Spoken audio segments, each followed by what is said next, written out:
I was recently asked by a struggling contractor who was stuck at the same revenue for many years, how do you build leaders? This particular person, who was not a client, maybe a potential client one day, felt that a large part of the reason why they're not able to grow is because they don't have the confidence in their leadership. And then they felt that they were a part of the bottleneck, or a major bottleneck in building that leadership. So my answer to them, now this is a really big topic. There's people who have entire consulting businesses on just building this up. So I want to try to recap what my thoughts are on this in just a really short video. Is one, you need to give them real responsibility.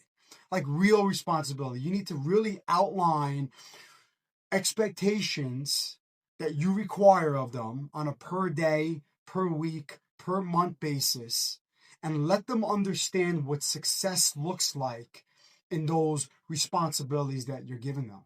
Next is you need to have really clear expectations, which builds on to that first one.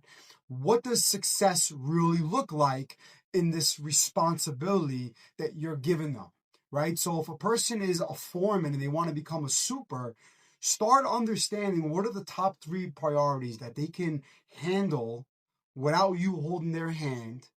Define what those responsibilities are and define what the expectations are. Next is you need to have strong coaching.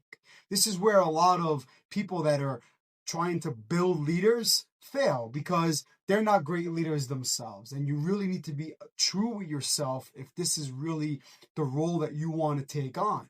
It's okay to have this as a weakness. There's many people out there who could help you with this, but you need to really understand if this is a strong suit for yourself. You need to have regular check-ins, not every 3 months, but maybe weekly, maybe bi-weekly, maybe once a month if you're further along in the process. Next is true accountability. You need to really hold these people accountable. They need to understand how the company suffers if they're not held accountable. There's no way a person can become a true leader if they're not accountable for the people that they're supervising. This is a very personal topic for me. I've had leaders, or they called themselves leader, who supervised me, who never wanted to take responsibility for the people that they're supervising failing. And that's a problem to me. If you're supervising someone and they're failing, you can't go to the owner and complain that these people are not successful. You're supervising them. You need to be held accountable for them.